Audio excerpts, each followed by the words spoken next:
जब जैसा चाहा मन बुद्धि के अनुसार आचरण कर लिया, जब जैसा चाहा वैसा परिवर्तन अपने मन के अनुसार कर लिया। लाभ, लाभ किसे कहते हैं अभी समझ में नहीं आया। लाभ उसे कहते हैं अब जो ही कहें करें हम सोई, आय सुलिए चले निज दासी, मन क्रम वचन त्रिशुद्ध सकल मत, हम श्री हित हरिवंश उपासी। इसका परिणाम क्या होगा? सुख संपत्ति दंपति पाई है। श्री प्यारी जू और प्यारे जू, जो प्यारो ढुम क्षमते ने अच्छे सुखादि नाम ते ध्यानगम, वो आपके हृदय में प्रकाशित हो जाएंगे कृपा से। कौन सा वैभव भजन करने वाले को दुर्लभ हो सकता है? कौन सा वैभव? अरे ब्रह्मादिक के भोग सब विषम लागत आए, ब्रह्मादिक के चंद रुपए, सांसारिक नारकी भोग, ये मलमूत्र का भांड शरीर, इसमें सुख। कहां परमार्थ का ज्ञान है? कहां परमार्थ के पथिक हो? विश्वास करो, तुम भगवान के चिदानंद अंश, न तुम्हारा कोई न तुम किसी के। ये माया का जो नाटक नानात्व फैला हुआ है, इसी में तो भ्रमित हो रहे हो। शरीर में इतनी ममता की, गुरु वचनों का उल्लंघन, संबंध में इतनी ममता की, भगवान को भी छोड़ने के लिए तैयार। क्या है? यही दुरंत माया है, दैवी हृषा गुणमयी मम माया दुरतया। अहो भाग्य बंदनी वो है, भाग्यवताम वरिष्ठम, जो आज्ञा पर चल रहा है। श्रीपाद कह रहे हैं वृंदावनम शकलम भाग्यवताम वरिष्ठ ही। क्यों? बोले लभ्यम सुरभ्यनिल पावित सर्वसभ्यम, जो निरपराध होकर वृंदावन धाम वास करता है, यहां की भजन वृत्ति वायु पैदा कर देती है। यहां की अनिलम वायु, जो बड़े बड़े तीर्थों का अवगाहन करने से पाप नष्ट होना संभव हो जाता है, ऐसे महत पाप होते हैं, सुदृढ़ पाप होते हैं, वृंदावन की हवा उसे नष्ट कर देगी। श्रीपाद कह रहे हैं क्यों? क्योंकि प्यारी जू का निज महल है। पर कब? जब हमारे हृदय में निरपराध भावना रहेगी, जरा सा भी किसी भी के प्रति हमारा अपराध न हो, तो आप देखोगे भजन यहां स्वतः चलने लगेगा। हिया फिरे स्वार्थ आपने, भजन गए फिरे बाह, भजन बाह पकड़ लेगा। तुम स्वार्थ को पकड़ने की कोशिश करोगे और भजन तुम्हें पकड़ लेगा। बाहर भजन पकड़ने की कोशिश करो तो स्वार्थ ही हाथ आता है, भजन नहीं पकड़े मिलता। धाम का प्रभाव, हिया फिरे स्वार्थ आपने, भजन गए फिरे बाह। क्यों? क्योंकि यहाँ की वायु में राधा नाम समाया हुआ है। यहाँ की वायु ऐसी चिदानंदमय है। बिहारी जी राधा रमन कितने महान महान भगवत स्वरूप और कितने महाभागवत, पावन यमुना रसरानी रजरानी, सबको लेकर वायु प्रवाहित हो रही, तुम्हारे शरीर में, तुम्हारी श्वास में जा रही। तुम निष्पाप होते जा रहे हो, तुम उस महान पदवी की तरफ जा रहे हो जो बड़ी बड़ी साधनाओं से प्राप्त नहीं होती। विश्वास करो, ये महापुरुष अनुभूत अपनी बात को वर्णन कर रहे हैं, कोई बुद्धि से वर्णन नहीं कर रहे, ये हृदय से वर्णन कर रहे हैं। ऐसी ही महिमा धाम की है। श्रीपाद कह रहे हैं कि बड़े बड़े ईश्वर कोटि के जन इसीलिए यहां कुछ लता गुल्म औषधि बनना चाहते हैं कि इस वायु में ऐसी सामर्थ्य है कि प्रेम प्रदान कर देगी। वृंदावन की हवा ये आपको श्री जी का प्रेम प्रदान कर देगी। शर्त है, यहां जो चर्चा चल रही इसके आगे उन्होंने लिखा है कि यदि वृंदावन के प्रेमी संतों का थोड़ा भी मन आपके किसी आचरण से थोड़ा सा असंतुष्ट हो गया, या आप यहां जो नहीं करना चाहिए बाहर से आकर वो क्रियाएं कर दिए, तो फिर ये दिव्य प्रभाव आपके हृदय में नहीं पड़ेगा। नहीं तो वृंदावन में जो कबहू कछुक भजन नहीं होए, रज तो उड़ी लागे तने पीवे जमुना। नाम लो, यमुना जल का पान किए तो यमुना जल का स्पर्श करके, रज का स्पर्श करके जो वायु प्रवाहित होकर तुम्हारे शरीर में लग रही, ये भगवत प्राप्ति करा देगी। पर निरपराध तभी रह सकते हैं जब लक्ष्य श्यामा श्याम होंगे। अगर श्यामा श्याम लक्ष्य नहीं है तो मन और बुद्धि और इंद्रियां ये सब पांच भौतिक भोगों की तरफ भागेंगी, शब्द स्पर्श रूप रस गंध। और जहां मलिन भोगों को भोगे तहां आपके अंदर मलिन दृष्टि, तो बड़े बड़े महापुरुषों में भी दोष दर्शन और निंदा आदि अपराध, फिर तो बात नहीं बनेगी। ये परम वैष्णव धाम, अगर नाम जापक वैष्णवजन, रजोपसेवी जन इनके प्रति अपराध ना बने तो ये अपनी कृपा से आपको परम पद प्रदान कर देगा। बस सावधानी यही रखनी है, अपराध न बने। और ऐसी लीला है इस माया भगवती की कि और अपराध तो चाहे बने न बने, पर गुरु अपराध वैष्णव अपराध जरूर बनता है, क्योंकि वो प्रमाद स्थिति है अंदर, लक्ष्य नहीं है अंदर, भजन की मांग अंदर नहीं है, वही संसारिकता, वही संसारिकता। इसलिए हमारा मानोदेह व्यर्थ ना चला जाए। क्या सत्संग सुना तुमने? यदि तुम्हारे अंदर वही ममता शरीर की है, वही भोगों की चाह, तो सत्संग क्या सुनते हो? अरे एक दिन का सत्संग सुन लो, भगवत प्राप्ति एक दिन का सत्संग करा सकता है। उसमें इतने शब्द हैं महापुरुषों के कि आपको माया रूपी दलदल से निकाल के सच्चिदानंद के सामने स्थित कर दे। पर ना मनन है, ना विचार है, ना लक्ष्य है, मनन है सामने भोगों का। तुम्हारे संबंधी का भी शरीर छूटेगा, तुम्हारा भी शरीर छूटेगा, भोग भी यहां छूट जाएंगे, हाथ क्या लगेगा? और अगर चलो सही ढंग से सच्चिदानंद मार्ग में, महाआनंद प्रदान करने वाला ये मार्ग है, अंतिम विश्राम भूमि है वृंदावन, ये तुम्हारा जन्म नहीं होने देगी। अगर भयानक यहां अपराध भी बन जाए तो एक जन्म केवल होगा, और उसमें उसका मार्जन होकर सीधे प्रियाजू को प्राप्त होगा। ये घाटे का सौदा नहीं है। जैसे कल चर्चा में श्री भगवान कह रहे थे कि कभी इसका उल्टा फल नहीं होता है, कभी इसका नाश नहीं हो सकता। नामे भक्ता प्रणश्यति, धाम का आश्रय, नाम का आश्रय, भगवान का आश्रय थोड़ा भी लिया नाश नहीं होगा। लेकिन अंदर से झांक कर देखिए, आप केवल बाहरी आश्रय भगवान का बोलते हैं, अंदर आश्रय जिन जिन से ममता हटाने के लिए कहा गया है उन्हीं में रखते हैं। जननी जनक बंधु सुत दारा, तन धन धाम स्वद परिवारा। आपकी सारी ममता वही होती है, और संबंध में ममता विष है, और उस विष को खाकर तुम अमर पद कैसे प्राप्त कर सकते हो? भगवत भाव से निरपेक्षता अंदर रखते हुए निर्ममो पूरे विश्व की सेवा करो, भगवान प्रसन्न हो जाएंगे। नहीं, सिद्धांत ही नहीं समझना, बस केवल मन माने आचरण, तो परिणाम ये वही मन बुद्धि है जो अनंत जन्मों से मुझे सच्चिदानंद सुख से ऐसे दूर किए हुए है। सर्व में केवल ब्रह्म है, सर्वम कलमिदम ब्रह्म। अरे अज्ञानी, कभी तू इस क्रियाओं से, इस चिंतन से, इस चेष्टाओं से सुख को प्राप्त नहीं हो सकता। मान लीजिए, अगर मान लोगे तो जान जाओगे, जान जाओगे तो वही होगा जिसके जानने के लिए निकले थे, दूसरा नहीं होता। जानत तुम्हें तुम्हें हो जाएगी। श्री भगवान करुणा करके कह रहे हैं कि अब मैं तुम्हें उस सिद्धांत को बता रहा हूं, अगर थोड़ा सा अनुष्ठान हो जाए तो जन्म मरण के चक्र से तुम्हें बचा ले। सुख दुखे समय कृत्वा लाभा लाभो जया जय। बहुत बड़ी बात है। सम रहना तो आता ही नहीं है। हम चले हैं, चलो संसारी पुरुष की तो वार्ता ही नहीं परमार्थ में। जो परमार्थ के योद्धा हैं उनकी बात है। ये बहुत बड़ा युद्ध है, साधारण नहीं। सीधे हृदय पे वार होता है और किसी अंग पे नहीं। सीधे छाती जलती है इस मार्ग में। काम क्रोध लोभ मोह मद मत्सर ईर्ष्या, जो अभी तक हमें रौंदते रहे, उनको पता चला कि तो परमार्थ में चला, मेरा तो नाश कर देगा, मेरी तो सत्ता ही हटा देगा। अब वो अपना जो रूप विशाल दिखाते हैं वो गुरु कृपा से ही सहा जा सकता है, वो विवेक के द्वारा सहा जा सकता है, दूसरा कोई उपाय नहीं। और जो सह गया वो महापुरुषों की स्थिति को प्राप्त हो जाता है। क्षमता, हमारा अधिकार केवल कर्तव्य पर दृष्टि रखना है।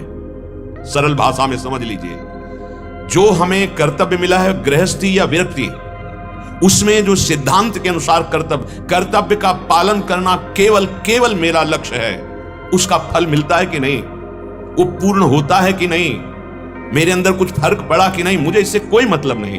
कर्तव्य से विमुख चेष्टा नहीं करूंगा, कर्तव्य में स्थित रहूंगा, चाहे जय हो या पराजय, लाभ हो या हानि, सुख हो या दुख, मैं इन द्वंद्वों से विचलित होकर अपने कर्तव्य को नहीं त्यागूंगा, जन्म मरण से मुक्त हो जाऊंगा। जो बहुत कठिन कहा गया है संसार से मुक्त होना। जैसे अपने लोग भजन मार्ग में जब चले तो भजन मार्ग में प्रधान साधन है और साध्य है नाम जप। कहीं भी किसी भी मार्ग का हो, जो नाम जप से शून्य है, ये हम बहुत विचरण किए हुए और बहुत संतों से उनकी चरण रज लिए हुए, उनकी बात सुने हुए, उनका दर्शन किए हुए, जिनके जीवन में नाम निरंतर नहीं है, बहुत खाली जीवन है, बहुत खाली जीवन है। और जिन्होंने नाम पकड़ लिया, चाहे जो भी भगवान का नाम हो, उनकी ऊंचाई बढ़ती चली गई। बहुत जोर की बात है, जिसका निरंतर नाम चल रहा है, कोई भी भूमिका चाहे ज्ञान की हो या भक्ति की हो, वो अछूती नहीं रह जाएगी, सब यही जागृत हो जाएगी। विश्वास करो, अब जब हम भजन में बैठते तो एक भीतर बात बैठ जाती है, अरे तो गंदी बातें आ रही, मन तो लग नहीं रहा है, तो भजन का फल मिलेगा कि नहीं मिलेगा? बिल्कुल नहीं, बिल्कुल नहीं। श्री भगवान जो कह रहे हैं उस पर ध्यान दीजिए। हमारा मन लगे ना लगे, हमें उसका फल शांति मिले ना मिले, हमें कोई परिवर्तन दिखाई दे या ना दिखाई दे, पर नाम सत्य है और गुरुदेव ने आज्ञा करी है कि जपना तो मेरा एक कर्तव्य है। आप परिणाम की तरफ मैं नहीं देखता, अपने कर्तव्य को नहीं छोड़ने वाला, पक्का वही परम पद में आरूढ़ हो। महापुरुषों की वचन है, मन लगे या ना लगे, तुम्हें नाम दिया गया है जपने के लिए। तुम्हारा अंदर से भाव नहीं होना चाहिए कि अब तो बड़ी प्रतिकूलता आ रही है या अनुकूलता आ रही है। अनुकूलता प्रतिकूलता को देखोगे तो कर्तव्य कर्म का निर्वाह नहीं कर पाओगे। तुम नाम जप निरंतर दृढ़ निष्ठा से जपना प्रारंभ करो। मन लगे न लगे, भागे भागने दो, विषय चिंतन हो रहा है, घबराओ मत, ये सब ठीक कर देगा। ना ठीक करेगा तो जो फल मिलना चाहिए भगवत प्राप्ति वो हो जाएगी, तुम्हें चिंता नहीं करनी। अंदर तुम्हें जलन महसूस नहीं करना। यहां पर करें, श्री भगवान गीता में सबसे श्रेष्ठ चीज बता रहे हैं कि उपासक को सम रहना आना चाहिए, विचलित नहीं होना, उकताना नहीं, घबराना नहीं। आज नहीं लग रहा मन, कल ये पंग हो जाएगा, देख लेना। पंग माने एक कदम नहीं चल पाएगा, अचंचल स्थिति इसकी हो जाएगी नाम में, देख लेना। हमें घबराना नहीं है। दूसरे सब लक्षण आ रहे हैं और सम नहीं हुए। सेवक जी महाराज प्रेम रस प्राप्ति के पहले वर्णन कर रहे हैं। शत्रु मित्र सम जानी, मान मान अपमान सम, दुख सुख लाभ नहानी, यह जो कृपा हरिवंश की, ये समता। शत्रु मित्र में सम, मान अपमान में सम, निंदा स्तुति में सम, लाभ हानि में सम, सुख दुख में सम। फिर क्या होगा?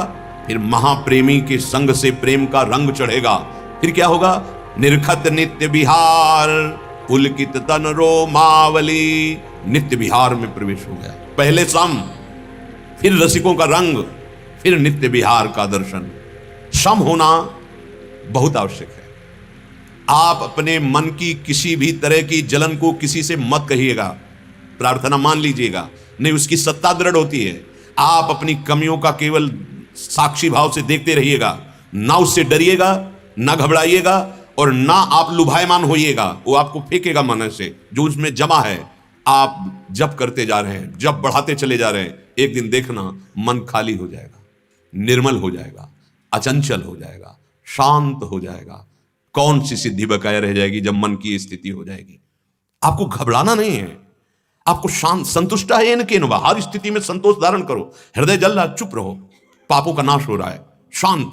कोई बात करे तो आपको गुस्सा होकर बात नहीं करनी, ये नहीं दिखाना कि मैं बहुत जल रहा हूं। जी राधे राधे, आपको बिल्कुल नहीं अंदर की बात किसी को।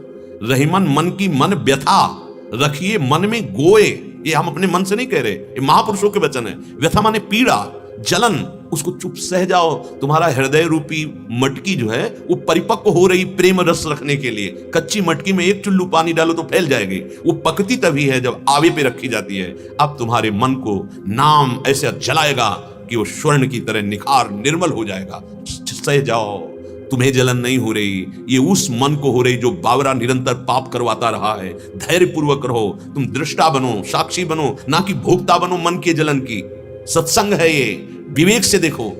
मन तुम्हारा वही जिसमें तुम्हें तन्मय कराकर अनंत युग बीत गए भगवान से विमुख किए। आज अवसर मिला, जलने दो इसको। बड़ी बड़ी जलन हो रही, तुम क्यों स्वीकार कर रहे हो? जलने दो उसको। ये परिपक्व हो रहा है, निष्पाप हो रहा है, निर्मल हो रहा है। मानो मेरी बात, नहीं मानोगे तो ऐसी जगह ले जाएगा जहां जलन ही जलन है। ये तो थोड़ी चंद मिनट की जलन है। जहां जलन शांत हुई तो परम शीतल आश्रयामी, परम शीतलता का आश्रय जो आपने लिया है वो जन्म जन्म के लिए शीतल हो जाएगा। हम माने कर्म के अनुसार कोई योनि मिले। यत्र यत्र मम जन्म कर्म विभिन्न नारके परमे पदे तवा राधिका रति निकुंज मंडली, यहां श्री जी विराजमान रहेंगे। क्या फर्क पड़ता है, नरक में रखो, स्वर्ग में रखो, परम पद में रखो। क्षमता, सम रहो, शांत रहो। आपका कर्तव्य जो दिया गया है, आप उस कर्तव्य पर दृष्टि रखो, परिणाम में नहीं। हम लोग कर्तव्य से विमुख क्यों हो जाते हैं? जैसे हम बहुत सुंदर फूल बंगला बना रहे हैं श्री जी का, इतनी आशा तो रखते हैं कि ये तो हमारे कान में शब्द, क्या आप लोग रात भर जग कर फूल बंगला बनाते हैं? भाई बहुत मेहनत करते हैं, धन्यवाद। ये नहीं हो सकता, कमी देखी जाएगी। प्रशंसा नहीं की जाएगी और ऐसी छोटी सी भी कमी बड़ी करके आपके सामने रखी जाएगी जिससे आपकी सेवा सुरक्षित अविनाशी प्रियाजू के चरणारविंद रूपी बैंक में जमा हो जाए, तुम्हें अहंकार ना आ जाए, तुम्हारा धैर्य पुष्ट हो और तुम निराभिमानी होकर श्री जी के चरणों में जाओ। ये परमार्थ है, ये स्वार्थ नहीं है कि किसी ने थोड़ी सेवा की और उसको 4 शब्द प्रशंसा के कह के निपटा दिया। नहीं, कभी नहीं। गुरुजन बिल्कुल शासन रखते हैं उस अहम पर जो कभी तुम्हें अब दुर्गति के मार्ग में न ले जाए। प्यार उनका लौकिक नहीं होता, अलौकिक होता है। उनकी हर चेष्टा हमारे परम मंगल के लिए होती है। हमें क्षम रहना होगा। क्षमता बहुत बड़ी उपलब्धि है साधना में। क्षमता 2 तरह की होती है, एक अंतःकरण की क्षमता और एक अपने स्वरूप की क्षमता। स्वरूप की क्षमता जब जागृत होती है तो सब जगह एक ही भगवान नजर आता है। इस स्वरूप की, क्योंकि एक है। मत्तः परतरम नान्यत् किंचिदस्ति धनंजय, मेरा प्रभु सब लोगों पक्का सर्वान्वस्तुतया निरीक्ष परम स्वाराध्य बुद्धिर्मम, मेरे आराध्य देव सब। इस स्वरूप की क्षमता और अंतःकरण की जो क्षमता है, ये पहचान है कि तुम स्वरूप के सम को प्राप्त हुए हो कि नहीं। अगर वो ब्रह्मबोध है, भगवत प्राप्त है, तो उसके अंतःकरण में समता होगी। अंतःकरण की क्षमता नहीं है तो वो केवल कह रहा है, वो है नहीं। ना भगवत प्राप्ति हुई है ना उसको स्वरूप बोध हुआ है। स्वरूप क्षमता का परिचय अंतःकरण की क्षमता कराती है। अंतःकरण की क्षमता सिद्धि असिद्धि में सम, प्रशंसा निंदा में सम, कार्य की सफलता असफलता में सम, कार्य की पूर्णता अपूर्णता में सम। आप परिक्रमा दे रहे हैं, आधे में पहुंच गए, आदेश हुआ तुरंत आ जाओ। एक बार भी नहीं सोचना कि थोड़ा तो ही रह गया था, प्रदक्षिणा पूरी कर लेते। नहीं नहीं, जो आदेश तत्काल कदम पीछे वापस हो गया हमारा काम। कार्य की पूर्णता अपूर्णता ये सम। लेकिन जो फलाभिलाषी है वो ऐसा नहीं कर सकता। वो कहेगा कुछ भी वो बोल दीजिएगा ना, अब थोड़ी रह गई है, उसको पूरी करके आएंगे। फलाभिलाषी यहां कह रहे हैं भगवत प्राप्त या स्वरूप बोध प्राप्त महापुरुष जो है उसकी अंतःकरण में समता, यही पहचान होती कि स्वरूप बोध है। जो स्वरूप बोध करना चाहता है उसे अंतःकरण की समता को स्वीकार करना पड़ेगा। क्या? सिद्धि असिद्धि में सम। बहुत यही है अवधूत परमहंस स्थिति, पहुंचना है यही। प्रशंसा निंदा में सम, कार्य की सफलता असफलता में सम, कार्य की पूर्णता अपूर्णता में सम। चाहे अरबों रुपया आ जाए या सब कुछ नष्ट हो जाए, अंतःकरण में कोई फर्क नहीं। सुख दुख में सम, हर्ष शोक में सम। कभी किसी भी स्थिति में अंतःकरण में कोई भी विचलता चंचलता नहीं ला पाया, द्वंद्व, वो प्राप्त हो गया। इसे कहते हैं भगवत प्राप्त। जिस समय भगवत प्राप्त हो, तो किससे कह रहे हो मैं भगवत प्राप्त हूं? किससे? जड़ चैतन्य कछु नहीं दीखत, जित दीखत तित श्याम। अरे ठीक से चलो, मानव देह है, भगवत प्राप्ति के लिए ही है। बहुत ध्यान देने योग्य विषय चल रहा है। जब आप अपना शरीर, अपनी मन बुद्धि और अपना धन मान करके, तब शरीर के द्वारा, दान धनादि वस्तुओं के द्वारा, तीर्थ शरीर के द्वारा, व्रत आदि शरीर के द्वारा, तो ये पुण्य बनेगा, भगवत प्राप्ति का हेतु नहीं बनेगा। अगर आपकी चाह है कि मेरी कीर्ति हो, प्रशंसा हो जाएगी, भगवत प्राप्ति की नहीं आएगी। और ये पुण्य थोड़ा सुख दे के लौकिक नष्ट हो जाएगा। और यही यदि भगवत प्रसन्नता के लिए ये मान करके कि प्रभु मुझे तीर्थावगाहन करवा रहे हैं, प्रभु मुझे धाम बुलाए, प्रभु मेरे द्वारा ये साधन करवा रहे हैं, प्रभु मेरे द्वारा ये दान नहीं सेवा करवा रहे हैं, और ये सब प्रभु की दी हुई वस्तु के द्वारा प्रभु में सामने जो आया है उसकी से इससे भगवत प्राप्ति हो जाती है। वही पुण्य दे के नष्ट हो जाएगा और वही भगवान को समर्पित कर दिया तो वही भगवत प्राप्ति का हेतु हो जाएगा। अपनी वस्तु मानकर हम जब दूसरों को देते हैं तो पुण्य बन जाता है। जब भगवत वस्तु मानकर सामने भगवत स्वरूप मानकर देते तो भगवत प्राप्ति हो जाती है। कितना सरल है भगवत प्राप्ति। जो हम तप कर रहे हैं, जो हम साधन कर रहे हैं, जो हम व्रत कर रहे हैं, ये हम कर ही नहीं सकते। मेरे प्रभु करा रहे हैं, मेरे गुरुदेव करा रहे हैं, मेरे आचार्य करा रहे हैं। ये भगवत प्राप्ति का मार्ग है। मैं ऐसा कर लूंगा, मैंने ऐसा किया, वो आपका शुभ कर्म बनेगा, भगवत प्राप्ति नहीं। क्योंकि भगवत प्राप्ति शुभ अशुभ दोनों को मिटा देने से होती है। इसलिए समता से निर्विकारता की स्थिति प्राप्त होती है। तो क्यों, जब हमारा साधन चल रहा है उससे हमें कोई फर्क नहीं नजर आ रहा है तो हमें परेशानी नहीं होगी? नहीं, क्यों नहीं होगी?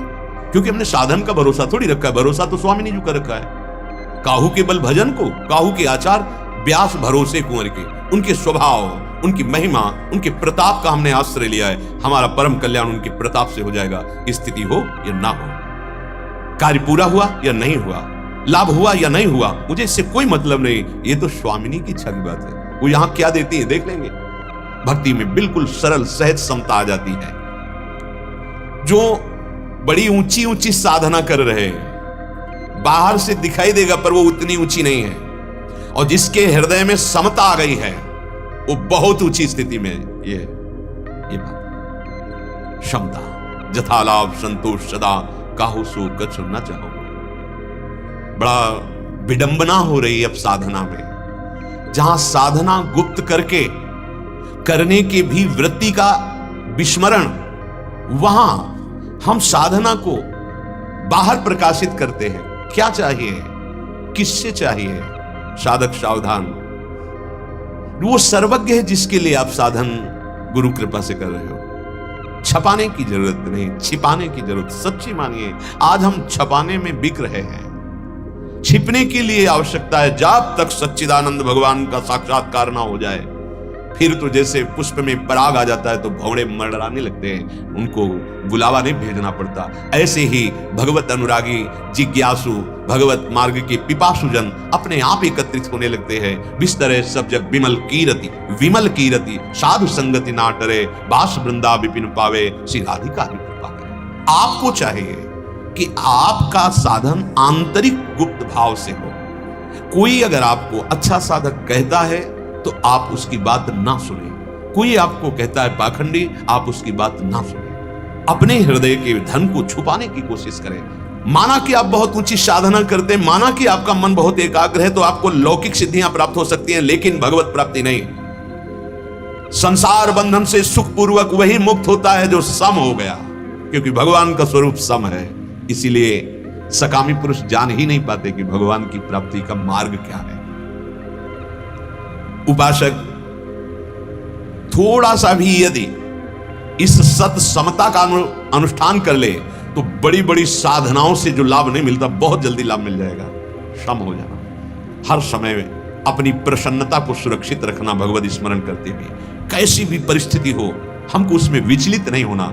ये युक्ति आ जाएगी जब आप खूब नाम जप करोगे, सत्संग सुनोगे। श्री भगवान कह रहे हैं, बहुत ध्यान देने योग्य विषय है, जहां हम फिसलते हैं उसी का भगवान सावधानी पूर्वक संकेत कर रहे हैं। व्यवसायात्मिका बुद्धि रेके कुरु नंदन, बहुशाखा हृणन्ताश्च बुद्धयो व्यवसायिनाम। हे कुरुनंदन, ये बुद्धि में जो सम है, समता, इसमें बड़ा दृढ़ निश्चय होता है।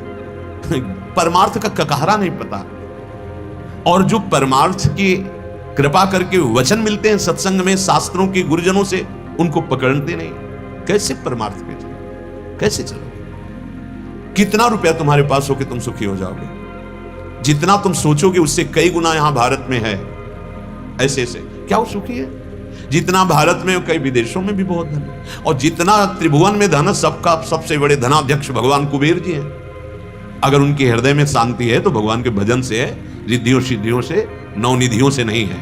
भगवान के महान भक्त हैं, जितने भी लोकपाल हैं, जैसे श्री धर्मराज जी, ये द्वादश वैष्णव में आते हैं। बिना भगवान के कोई भी धन संपत्ति, भोग वैभव आपको सुख पहुंचा नहीं सकता।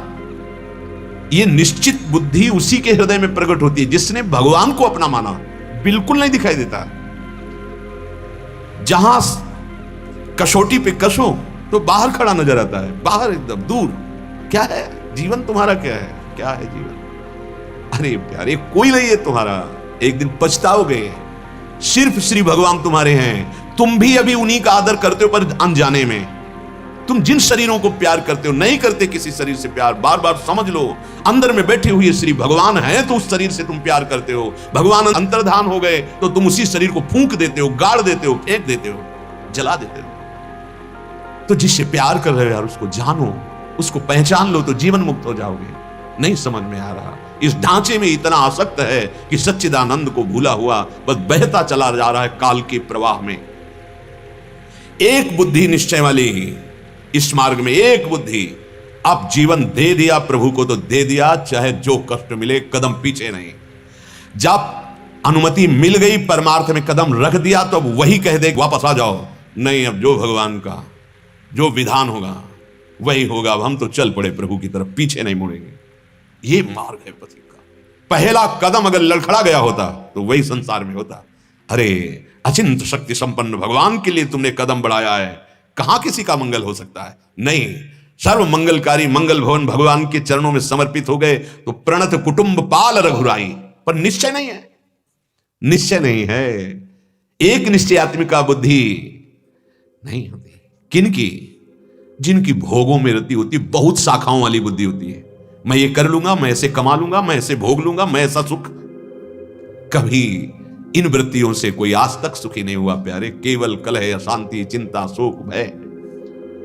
भगवान कहते हैं कि जिसका लक्ष्य नहीं बना है वो परमार्थ में नहीं चल सकता। बिल्कुल पक्की बात है। यदि लक्ष्य नहीं तो पूरा जीवन भेष धारण किए व्यतीत हो जाता है और अंदर वस्तु का चिन्ह भी नहीं होता, अर्थात परमार्थ का ककहरा भी नहीं आता है। बड़े भाग्यशाली हैं जो सत्संग के द्वारा परमार्थ को समझकर एक कदम भी बढ़ा दिया तो बहुत बड़ी बात बन गई। एक कदम नहीं चल पाते, बड़े कृपा पा। इसीलिए तो कहा है भाग्यम वरिष्ठम, बड़े श्रेष्ठशाली है, अतिशय कृपा राम की हुई, पांव दे हमारा परमार्थ। बड़ा, अगर गुरुजनों का संग नहीं मिला, महापुरुषों का संग नहीं मिला तो पता ही नहीं चलेगा परमार्थ किसे कहते हैं। श्री भगवान कह रहे हैं परमात्म स्वरूप की प्राप्ति समता से होती है। हृदय सम हो गया, दुख सुख में, मान अपमान में, लाभ हानि में, अपने कर्तव्य को प्राणपण से पालन कर रहे हैं, उसके विमुख कोई आचरण नहीं, अभी परमानंद छा जाएगा हृदय में। जो परमानंद का स्वरूप है वो अपने आप प्रकाशित होता है, अपने आप। अंतःकरण में यदि समता नहीं आई तो संसार का राग नष्ट नहीं होता। अगर राग नहीं हटा पाए तो परमात्म तत्व को प्राप्त करने का निश्चय ही नहीं बन पाएगा, क्योंकि एक निश्चय करने वाला ही इस मार्ग में टिक सकता है, नहीं तो ऐसे झंझावात आते हैं कि भाग जाएगा। अपने लोग जानते हो पैर कैसे बढ़ाते हैं? ऐसे पीछे पैर रखा हुआ है और ऐसे कि अगर आंच लगी तो तुरंत पीछे आ गए। कितने ऐसे पीछे, ऐसे पैर नहीं रखा जाता। इस मार्ग में पहले पैर जमा के पीछे वाला उठा दिया जाता है कि चांस ही नहीं है पीछे रखने का। अब वो पीछे वाला आगे ही बढ़ेगा, नहीं तो भले खड़े रहें, पीछे पैर नहीं रखेंगे। बड़ो ही कठिन है भजन ढीक ढरियो। आ गए हो, सामने तुमको अंगारा दिखाई देगा, पैर रखोगे तो चंदन से भी शीतल होगा। जीवन के अनुभव की बात कहते हैं, ये ऐसे नहीं कह रहे। ऐसा लगा कि अब जो पैर पड़ने वाला है वो सूल पे पड़ेगा, और जे भी रखा कि अब सूल ही सही तो वो फूल बन गया। जे भी देखा ये तो अंगारा है तो चंदन की तरह शीतल हो गया। ये भगवत मार्ग है। ऐसा माया दिखाएगी कि घबराहट पैदा हो जाएगी। अभी कह दिया जाए अभी शरीर छोड़ो, चलो हमारे साथ निकुंज चलो, घबराहट पैदा तो बैठे काय के लिए? बोले निकुंज चलने के लिए। तो चलो ना निकुंज। अभी तो नहीं, अभी घबराहट पैदा हो जाएगी पक्का।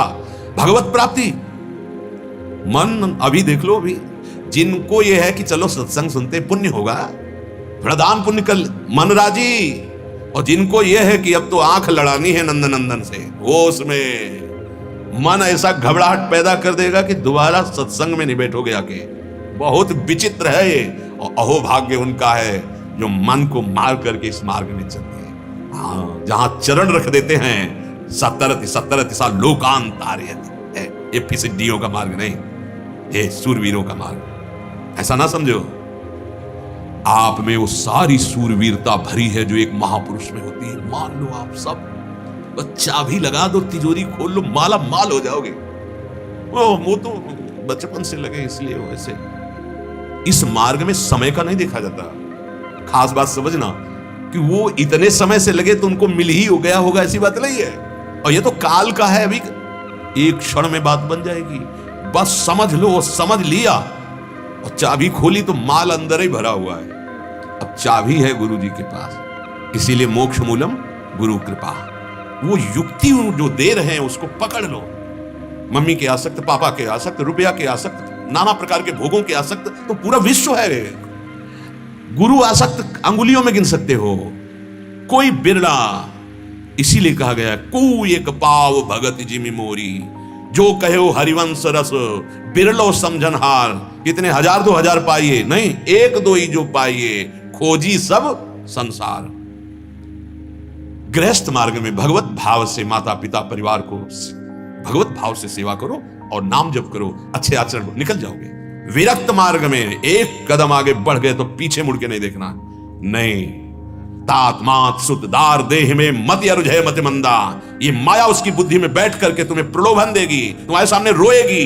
नहीं, अब आंसुओं में नहीं, अब मैं आंसू बहाऊंगा प्रभु के लिए और तुम्हें भी परम पद पहुंचाऊंगा और स्वयं परम पद में आरूढ़ होऊंगा। अब ये मार्ग है। ध्रुव जी जब बिल्कुल भगवत प्राप्ति के नजदीक थे तो आवाज आई, बेटा रक्षा करो रक्षा करो। तो हल्की सी आंख खोली, देखा यक्ष मेरी माता को घसीट के लिए जा रहे हैं। तो उनका ऐसा कैसे हो सकता है? महाराज उत्तानपाद समर्थ है, उनके रहते हुए मेरी मां की ऐसी दुर्दशा कैसे हो सकती है? नहीं नहीं, भगवान की माया का कोई खेल होगा। आंख मूंदा, फिर अपने मंत्र जाप, कहीं कुछ नहीं। सामने से माया ऐसी बुद्धि बदल देगी आपके रिश्ते नातेदारों स्वजनों की। कुछ नहीं बिगड़ेगा, विश्वास मान लो, कुछ नहीं बिगड़ेगा। बस केवल एक जादूगरनी माया अपनी अपनी ऐसे अलग अलग फेंक। अब देखते हैं कौन सी गोली काम करती है, अब कौन सी गोली काम करती है। और जो गुरु की युक्तियों से है, तो कहते हैं ना चेला पहलवान, गुरु मेहरबान तो चेला पहलवान का मतलब क्या? किसी और को पटक देना नहीं। काम क्रोध लोभ मोह, मोह ने मार दिया, मोह ने मार दिया उपासक को, चौपट कर दिया, जीवन की धारा खत्म कर दी। लक्ष्मण रेखा से पार हुए तो खत्म। अब तुम देखो, अब गुरु नहीं देखेगा, तुम देखो अपने जीवन को। और जब लक्ष्मण रेखा के अंदर तो सारा भार गुरुदेव लेते हैं। ई परलोक सकल सुख पावत मेरी सो भैया कृष्ण गुण संच। यामिमाम पुष्पिताम वाचम प्रवदन्त्य विपश्चिता वेदवादरताः पार्थ नान्य दस्तीति वादिनः कामात्मानः स्वर्गपरा जन्म कर्म फलप्रदाम क्रिया विशेष बहुलाम भोगैश्वर्य गतिम प्रति। श्री भगवान बोल रहे हैं, ये जो बहुत कामना वाले होते हैं, इनकी तन्मयता कामनाओं में होती, भोगों में। ये वही काम करते हैं जिससे इनको सुख भोग मिले, और मिलता दुख है। कुछ भी करेंगे तो पहला विचार होगा इसका फल ये सुख होगा। सुख भोग जब लक्ष्य हो जाता है तो क्रिया शास्त्र सम्मत है कि नहीं, ये स्मरण नहीं रहता। ध्यान देना, जब कर्तव्य लक्ष्य में होता है तो सुख दुख की परवाह नहीं होती, और जब सुख लक्ष्य में होता है तब वो धर्म और कर्तव्य की परवाह नहीं करता, पापाचरण में उतर जाता है। भगवान कहते हैं ये जो ऐसे लोग होते हैं जिनकी बहुशाखा वाली बुद्धि होती है, ये भोगें ये मिल जाए ये मिल जाए, ये एक निश्चय नहीं कर पाते कि मुझे भगवत प्राप्ति करनी है, नहीं कर पाते। इनके अंदर कामनाएं होती हैं। अगर कभी शास्त्र पढ़ा भी तो उनके दिमाग में वही सूत्र आते हैं, ऐसा करने से ये फल मिलेगा, ये फल अगर ऐसा कर दे तो स्वर्ग मिलेगा। यहां तुम्हारे होश खराब है। मृत्यु लोक में वही भोग तुम्हें चौपट किए हैं, और स्वर्ग में जब बहुतायत से मिलेगी तो तुम्हारी दुर्गति क्या होगी वहां जानते हो? शास्त्र में वर्णन, तुम्हें एक विमान मिला पुण्य के अनुसार, और अप्सरा ये सब जो मानो बना बनाया महल उड़ने वाला, हर सुविधा आपको, और बगल से तुम्हारे महल से कई गुना अच्छा, और तुम्हारी अप्सरा जो पास सेवा में उससे कई गुना सुंदरियां उसके। अब वो उसको देख के जल रहा है उस सुख से। कहां सुख है? अच्छा, कितने दिन एक माला पहनाई जाती है, वो माला जिस समय तुम्हारे पुण्य खत्म होने को होंगे, स्वर्ग से भ्रष्ट होना होगा, वो कुम्हलाने लगती है। अब उसकी जो दशा होती है, कोई वहां को कोई बिका हुआ थोड़ी तुम्हें कि जो तुम्हें अप्सरा प्यार कर रही थी, सेवक प्यार कर रहे थे, वो कहेंगे मेरे स्वामी। जहां पुण्य खत्म हुआ, विमान से धक्का मार के सर के बल वापस चल मृत्यु लोक में जा। एक आए को धोखे में। एक जगह ऐसी है जहां शरण ले लिया फिर गले से लगाया, वो हमारे प्रियालाल है। हाँ, धीरे धीरे विषय पंख से हटाकर निर्विषय। पर यही तो हम कह रहे हैं, ऑपरेशन का नंबर नहीं आता, पहले ही थिएटर से भाग पड़ते। ये मार्ग ऐसा है जहां उनको ये हुआ कि मैं विरक्त, अब मन और बुद्धि अंदर से घबराहट पैदा कर दी। अब वो ऑपरेशन का समय है, बट डॉक्टर ऑपरेशन करने जा रहा है, जन्म जन्म का फोड़ा हटा देगा। इसका फर्क पड़ता है। जैसे आप विरक्त हो तो ये हर समय आपको सावधान करता है, मैं कौन हूं, मेरा उद्देश्य क्या है। नहीं, मैं वैरागी हूं, मेरा उद्देश्य ये नहीं है, मेरा उद्देश्य भगवत। इसलिए आचार्यों ने परंपरा बनाई है। गृहस्थ में मेरा उद्देश्य क्या है, भगवत प्राप्ति करना, पर इस प्रवृत्ति मार्ग से। श्री भगवान कहते हैं जिनकी कई तरह की बुद्धि होती है, बहुत बुद्धि लगाते हैं लोग, बहुत बुद्धि। अगर इस बुद्धि को समेट कर सच्चिदानंद मार्ग में लगा दे तो सही कहते सबको भगवत प्राप्ति हो जाए। इतनी बुद्धि है लोगों में, पर उस बुद्धि का दुरुपयोग किया जा रहा है। इतना समय है पर उस समय का दुरुपयोग किया जा रहा है। ऐसा नहीं कि 24 घंटे सब कार्य में लगे, भजन के नाम से समय नहीं। 3 घंटा फिल्म देखने में 1 मिनट भी मन बाहर नहीं जाएगा, और 3 मिनट भजन करने में 300 बार भाग के चला जाएगा। स्थितियां देखो। और भजन से सच्चिदानंद सुख मिलेगा, उसमें पैसा भी लगाया है, समय भी नष्ट कर दिए, और उसमें सब झूठा है। ए झूठे देखने वाले, झूठा सुनने वाले, झूठे में सुख ढूंढ रहा है। सच्चिदानंद प्रभु की कथा होने लगे तो नींद आ जाएगी, और अपने मन की फिल्म लगी और 3 घंटे नींद आ जाए तो हमें बता देना। रात के 9 से 12 बैठे हो ऐसे खूब चक आंख खोल, और 9 से 12 भजन करो तो सिद्ध हो जाओगे। 9 से 12 रात में भजन करे, दिन भर मेहनत करे, फिर सो ले, और ऐसी दिनचर्या, तो वो गृहस्थ महात्मा है, उसकी चरण वंदना नहीं। मन को संभाला ही नहीं जा रहा। कह रहे ये केवल कामात्मान स्वर्गपरा जन्म कर्म फल प्रदाम क्रिया विशेष बहुलाम भोगेश्वरी गतिम प्रति। ये सदैव ऐसा करो तो ये भोग मिल जाएगा। इस तिथि को यहां जल चढ़ा दो, यहां कड़ुआ तेल का, सरसों के तेल का दीपक जला दो, ऐसा कर लो। वैसे राधा कुछ नहीं करना पड़ेगा, सब कुछ इसी से हो गया। मानो मेरी बात, तस्मात् शास्त्रम प्रमाणम। ये कोई ऐसे नहीं कह रहे हैं। भगवान श्री कृष्ण चंद्रजू कहते हैं कि अगर मुझे कोई खरीदना चाहता है तो मुझे मेरा निश्चित किया हुआ मूल्य, भाई जी से हनुमान प्रसाद बोलता है, राधा। हरिवंश महाप्रभु कह रहे हैं बड़ी बड़ी साधनाओं से जो फल की प्राप्ति नहीं होती, राधा नामयु कार्यम हेनुदिन मिलितम साधना की स्कोटि। यदि राधा राधा राधा राधा राधा, मत डरो। राधा नाम और राधा किशोरी का ऐसा स्वभाव है, सच्ची कह रहे हैं, ऐसा स्वभाव न कहीं सुना गया न देखा गया। नेक हूं न रिस्क हूं, भूल होती, हजारों गलती करे फिर भी जय श्री राधे सामने खड़ा है, बहुत करुणा में। तो बोले राधा राधा करे और पाप करे, तो तुम जब के राधा राधा देखो, फिर पाप करके दिखाना, हमें दिखाना, क्योंकि पाप करने वाली प्रवृत्ति का ही नाश कर देती है राधा नाम। अगर अभी राधा नाम उस कोटि का नहीं जप पा रहे हो तो जलन पैदा कर देगी तुम्हारे हृदय में। ऐसी वृत्ति गलत सोचने के लिए जहां चलो तो आग पैदा हो जाएगी हृदय में, ये नाम तुम्हें बचा लेगा। नहीं तो ये बस जो जन्म कर्म के चक्र में फंसाता जाए, ऐसी ही हमारी कामनाएं होती चली जा रही हैं। भोग और ऐश्वर्य की प्राप्ति हो, बस ऐसी ही क्रियाएं, हम ये कर लेंगे, ये कर लेंगे, ये पुष्पित है, इसमें कोई फल नहीं लगता। यहां संसार के जितने भोग हैं इनमें कोई फल नहीं लगता। आप देखो, फल का मतलब है, जैसे श्री गोस्वामी जी ने कहा है, संयम नियम फूल, तो फल ज्ञाना, और हरिपद रति रस वेद बखाना। तो जितने संसार की कामनाओं में फंसे हैं, अज्ञान ही अज्ञान। कोई ज्ञान रूपी फल नहीं मिलता, कोई सुख रूपी फल नहीं मिलता, कोई प्रेम नहीं है। देखो ना, सब रोते हैं। जो यहां प्रेम करते हैं, बाद में पश्चाताप करते हैं कि हमको कोई प्यार ही नहीं करता, क्योंकि कोई है ही नहीं तो प्यार क्या करे। और जो हैं हरि, उनसे तुम प्यार नहीं करना चाहते, इसलिए तुम असंतुष्ट हो। श्री भगवान कह रहे हैं, भोग ऐश्वर्य प्रशक्ता नाम तया प्रहृत चेतसाम व्यवसायात्मिका बुद्धि समाधौ न विधीयते। हे अर्जुन, ये जो दिखाऊ बातें कही जाती हैं, ऐसा कर लो ये हो जाएगा, ऐसा कर लो ये हो जाएगा, तुम ऐसा कर लो परम सुखी हो जाओगे, इनसे कुछ नहीं। आज तक कोई सुखी नहीं हुआ। देख लो, आप हमारी प्रार्थना मान लेना, आप ग्रहों से परेशान मत होइए, आप डरिए मत। ये भगवत पार्षद है, जैसे शनि है, राहु हैं, बृहस्पति हैं, शुक्र हैं, मंगल हैं, बुध हैं। ये जो ग्रह हैं, ये तभी पीड़ा पहुंचाते हैं जब आप भगवान से विमुख होते हैं। अगर भगवान के सन्मुख हो और ये सब विपरीत जगह बैठे हो तो भी आपको सुख पहुंचाएंगे, पक्का ये बात समझ लो। जो पे कृष्ण चरण मन अर्पित तो करिहे का नवग्रह रंग। ये भगवत पार्षद है। जब जीव भगवान से विमुख होता है तब संपूर्ण जितनी भी दैवी शक्तियां हैं उसको कष्ट पहुंचाती है, अंतर और बाहर से। और जब भगवान के सन्मुख होता है तो सब अनुकूल हो जाते हैं। जा पर कृपा राम की हुई, ता पर कृपा करे सब कोई। सब ग्रह नक्षत्र ऋषि मुनि देवता सब अनुकूल हो जाते हैं। अगर आप भगवत भजन नहीं करेंगे, भगवत आश्रित नहीं रहेंगे, तो ये सब बाहरी से कुछ नहीं होने वाला। उस पुष्पित वाणी से, अर्थात भोगों की भोगने में सुख, अगर ये बना खाया जाए, अगर ये भोगा जाए, अगर ये मिल जाए, जिनका हृदय अंतःकरण अपहृत कर लिया गया है, अर्थात खींच लिया गया है, जो भोगों में और ऐश्वर्य में आसक्त हैं, ऐसे मनुष्यों की बुद्धि परमात्मा प्राप्ति का निश्चय नहीं कर सकती। नहीं होता। कहां भगवान है, कौन भगवान है, हाँ नहीं, तो तू कहां है जान पाया क्या?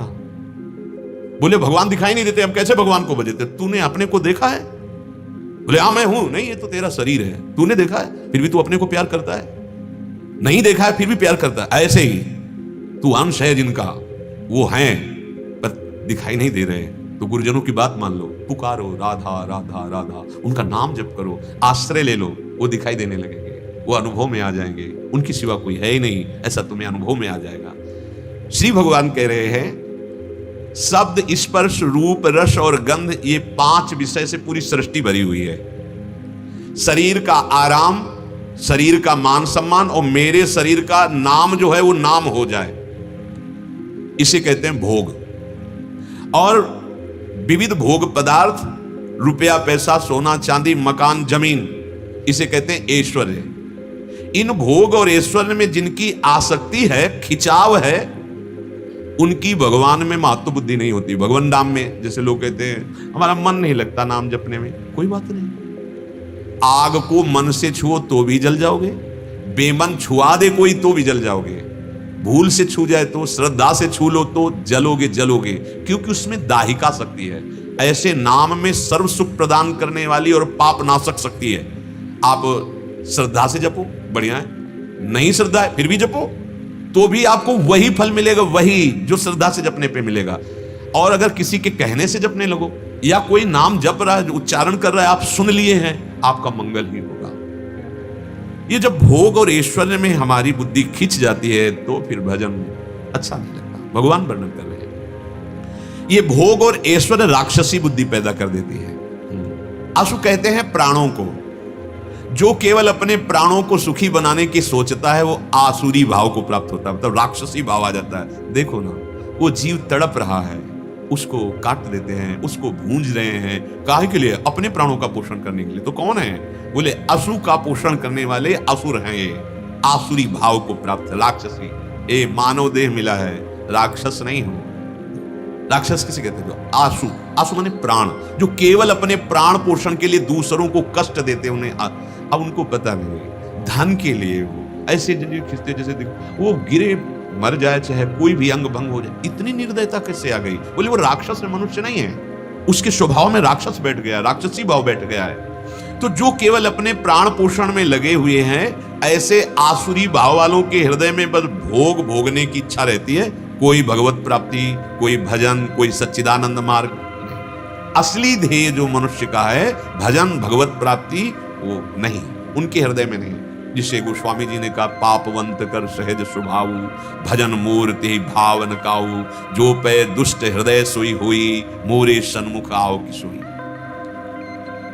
ये जो हम भोग चुके हैं, ये हमारे अंदर बैठ गया संस्कार, जिसको कहते हैं तृष्णा। अब वो याद आती है, ऐसे मन पे फेंकता है सामने, ऐसे से बड़ा सुख मिलेगा।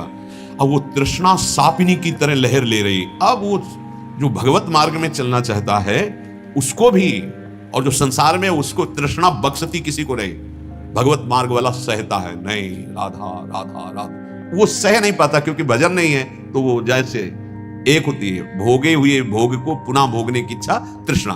दूसरा, सुने हुए भोग की, जो हम सुन रहे हैं भोगों की चर्चा, उसके भोगने की इच्छा, कामना।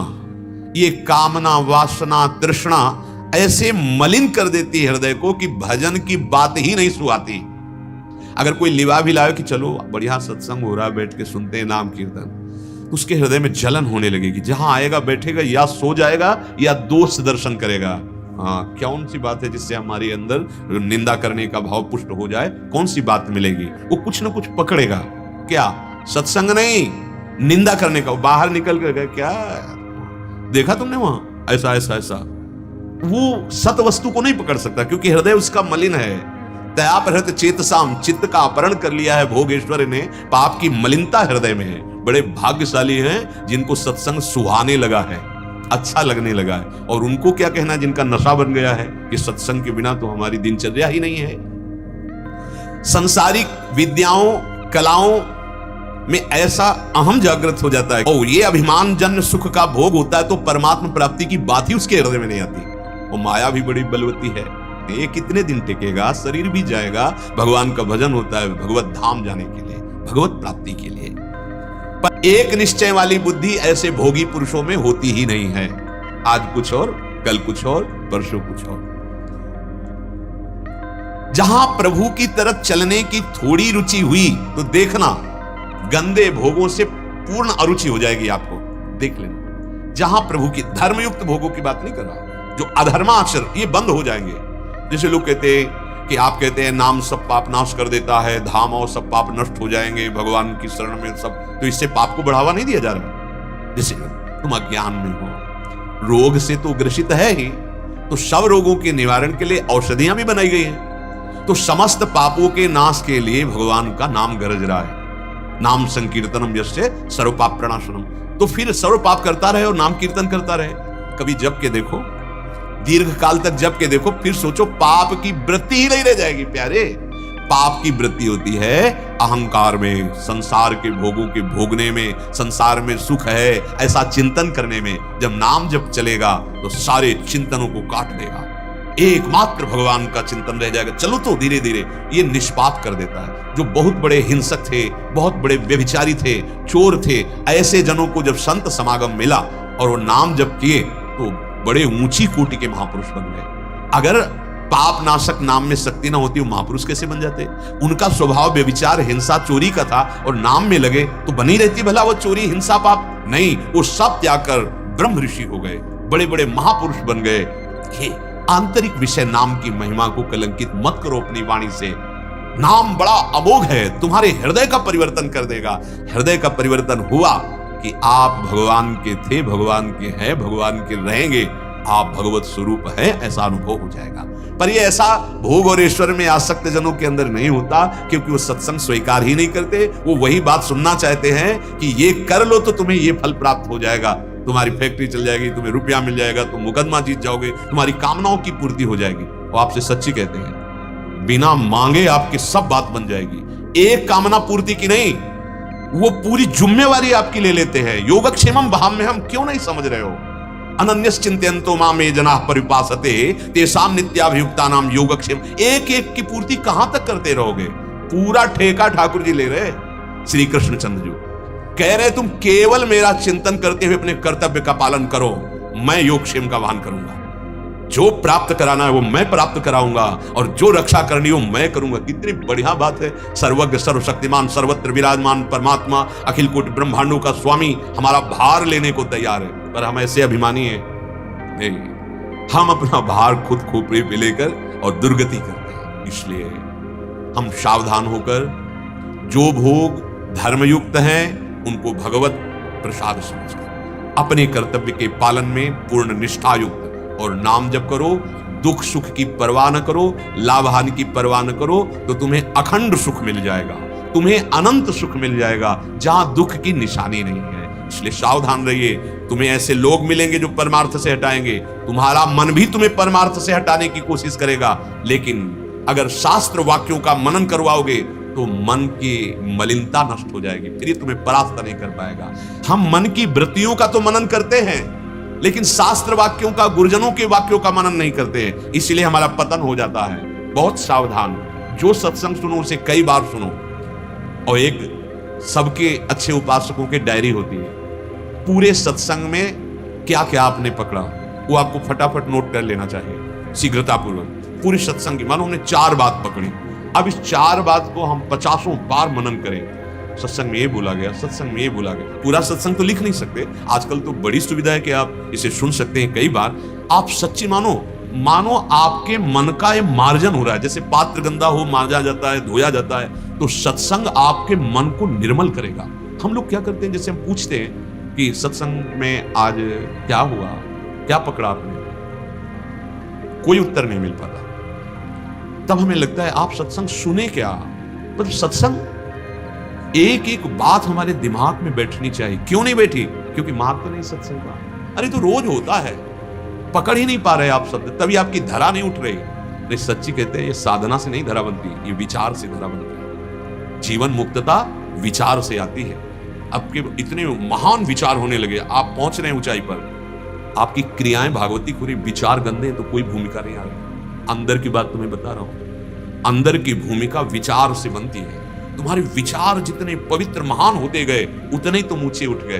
क्रियाएं पवित्र कर रहे हो पर विचार तुम्हारे अशुद्ध हैं तो भूमिका कोई नहीं बनेगी। और विचार सत्संग से बनता है। इसी सत्संग का, शास्त्र के वाक्यों का, महावाक्यार्थस्य विचार्यताम, बार बार इनका चिंतन कर रहे हैं तो मानो बुद्धि को धो रहे हैं, मन को धो रहे हैं, चित्त को धो रहे हैं, अहंकार को धो रहे हैं, पूरा अंतःकरण निर्मल होकर भगवत स्वरूप। और जब साफ हो जाएंगे ना तो श्री कृष्ण ही मन है, श्री कृष्ण ही बुद्धि, श्री कृष्ण ही आम है, श्री कृष्ण ही चित्त है। अब अंतःकरण भगवत स्वरूप हो गया और आप जीवन मुक्त हो गए। विचार पूर्वक एक एक क्षण सार्थक कीजिए नाम जपते हुए, कोई हमसे गलती ना हो जाए। अगर गलती हो जाए तो प्रभु के सामने जो घर में ठाकुर जी विराजमान है उन्हीं से कहो, किसी से मत कहो। उनके सामने जाकर प्रभु गलती, आप देखना तुरंत आपको शीतलता मिलेगी। प्रभु गलती, आगे से हम सावधान रहेंगे। आपके बल से प्रभु ऐसा बना दो कि आपके प्रतिकूल कोई गलती ही ना हो। श्रेष्ठ